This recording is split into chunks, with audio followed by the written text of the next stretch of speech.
সুপ্রিয় দর্শক আসসালামু আলাইকুম। আজকের ভিডিওতে আমরা নবম দশম শ্রেণীর গণিত বিষয়ের অনুশীলনী 9.1 অর্থাৎ ত্রিকোণমিতি থেকে 19 নং সমস্যাটি নিয়ে আলোচনা করব। এখানে বলা আছে প্রমাণ করো √1 - sin a / 1 + sin a সমান sec a - tan a। অর্থাৎ আমাদেরকে এইখানে এই বামপক্ষ সমান এই ডান পক্ষ প্রমাণ করতে হবে। আর যদি আমরা এই বাম পক্ষ থেকে ডান পক্ষের sec a - tan a নির্ণয় করতে পারি তাহলেই বাম পক্ষ সমান ডান পক্ষ প্রমাণিত হবে।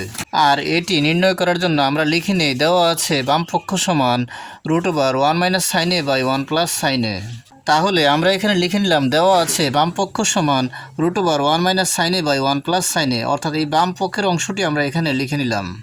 এখন এই বাম পক্ষের অংশ থেকে যদি আমরা এই ডান পক্ষের sec a - tan a নির্ণয় করতে পারি তাহলেই বাম পক্ষ সমান ডান পক্ষ প্রমাণিত হবে। এখানে এই রুট চিহ্নটি যেহেতু লব ও হরের সাথে রয়েছে তাহলে আমরা আলাদাভাবেও রুট চিহ্নটি দিয়ে দিতে পারি, যেমন √1 - sin a / √1 + sin a। তাহলে এখন আমরা এই রুট চিহ্নটি একবার লবের সাথে একবার হরের সাথে দিয়ে দিলাম, তাহলে হবে √1 - sin a / √1 + sin a। এখন আমরা এই লব ও হরকে √1 - sin a দ্বারা গুণ করে দেই। তাহলে এখন আমরা লব ও হরকে √1 - sin a দ্বারা গুণ করে দিলাম। তাহলে আমরা এখান থেকে লবে পাই √1 - sin a × √1 - sin a এবং হরে পাই √1 + sin a × √1 - sin a। R √1 - sin a × √1 - sin a সমান হবে √1 - sin a হোল স্কোয়ার এবং √1 + sin a × √1 - sin a সমান হবে √1² - sin স্কোয়ার a। অর্থাৎ a + b × a - b সমান a² - b²। আর এখানে 1 এর উপরে স্কোয়ার দিলেও মান একই থাকবে এবং না দিলেও মান একই থাকবে। তাহলে আমরা লিখতে পারি √1 - sin স্কোয়ার a। তাহলে এখানে লবে হবে √1 - sin a হোল স্কোয়ার এবং হরে হবে √1 - sin স্কোয়ার a। তাহলে আমরা লবে পেয়ে গেলাম √1 - sin a হোল স্কোয়ার, কারণ √1 - sin a × √1 - sin a সমান হবে √1 - sin a হোল স্কোয়ার এবং হরে পেয়ে গেলাম √1 - sin স্কোয়ার a। অর্থাৎ a + b × a - b a² - b²। আর 1 এর উপরে স্কোয়ার দিলেও মান একই থাকে, তাই স্কোয়ার দেওয়ার প্রয়োজন হয় না। তাহলে আমরা এখান থেকে পাই 1 - sin স্কোয়ার a। যেহেতু এখানে রয়েছে √1 - sin a হোল স্কোয়ার, তাহলে এই রুট এবং স্কোয়ারে কেটে দেওয়া যায়। তাহলে এখানে থাকে 1 - sin a আর হরে রয়েছে √1 - sin স্কোয়ার a। আর আমরা জানি পাশাপাশি তিনটি সূত্রের প্রথম সূত্রটি হচ্ছে sin square theta + cos square theta সমান 1।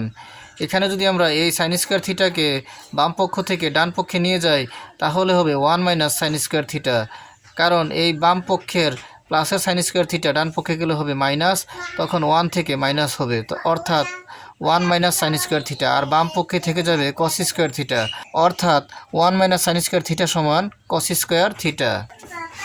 আর যেহেতু এখানে রয়েছে 1 - sin স্কোয়ার a, তাহলে এখানে আমরা লিখতে পারি cos স্কোয়ার a। তাহলে আমরা পেয়ে গেলাম 1 - sin a / √cos square a, কারণ এখানে স্কোয়ার রুটে কেটে গিয়ে থেকে গেল 1 - sin a আর হরে 1 - sin স্কোয়ার a এর মান বসিয়ে দিলাম cos স্কোয়ার a আর রুট রয়ে গেল। এখানেও আমরা এই স্কোয়ারের সাথে রুট কেটে দিতে পারি, তাহলে আমরা পাই 1 - sin a / cos a। সুতরাং আমরা পেয়ে গেলাম 1 - sin a / cos a, কারণ এই স্কোয়ার এবং রুটে কেটে গেলে হরে থেকে যাবে cos a। এখানে 1 - sin এর নিচে হর রয়েছে cos a, তাহলে এই হরটি আমরা লবের প্রতিটি পদের নিচে লিখে দিতে পারি। তাহলে হবে 1/cos a - sin a / cos a। অর্থাৎ একবার 1 এর নিচে cos a হবে, আবার sin এর নিচে cos a হবে। এখন আমরা লবের প্রতিটি পদের নিচেই হর দিয়ে দিলাম, তাহলে হলো একবার 1/cos a, তারপরে হলো sin a / cos a। আর আমরা সূত্র থেকে পাই 1/cos θ সমান sec θ, অর্থাৎ 1/cos a সমান sec a।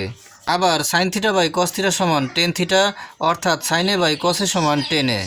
তাহলে যেখানে 1/cos a রয়েছে সেখানে আমরা লিখে দিতে পারি sec a, এবং যেখানে sin a / cos a রয়েছে সেখানে আমরা লিখে দিতে পারি tan a। এখন আমরা 1/cos এর স্থলে বসিয়ে দেই sec a এবং sin a / cos এর স্থলে বসিয়ে দেই tan a, তাহলে আমরা পাবো sec a - tan a। তাহলে আমরা এখানে পেয়ে গেলাম sec a - tan a। আর আমাদেরকে বলা হয়েছে প্রমাণ করো বাম পক্ষের √1 minus sine A by 1 plus sine A সমান ডান পক্ষের sec a minus tan a। তাহলে আমরা এই বাম পক্ষের √1 minus sine A by 1 plus sine A থেকে নির্ণয় করতে পারলাম ডান পক্ষের sec a minus tan a। তাহলে আমরা লিখতে পারি সমান ডান পক্ষ। এখন আমরা লিখে দিতে পারি সুতরাং বাম পক্ষ সমান ডান পক্ষ প্রমাণিত। তাহলে এখন আমরা লিখে দিলাম সুতরাং বাম পক্ষ সমান ডান পক্ষ প্রমাণিত। আজকের মতো এ পর্যন্তই। ভিডিওটি ভালো লাগলে লাইক কমেন্ট ও শেয়ার করে দিবেন এবং চ্যানেলটি সাবস্ক্রাইব করে পাশে থাকার অনুরোধ জানিয়ে সকলের সুস্বাস্থ্য কামনা করে এখানেই শেষ করছি। আসসালামু আলাইকুম।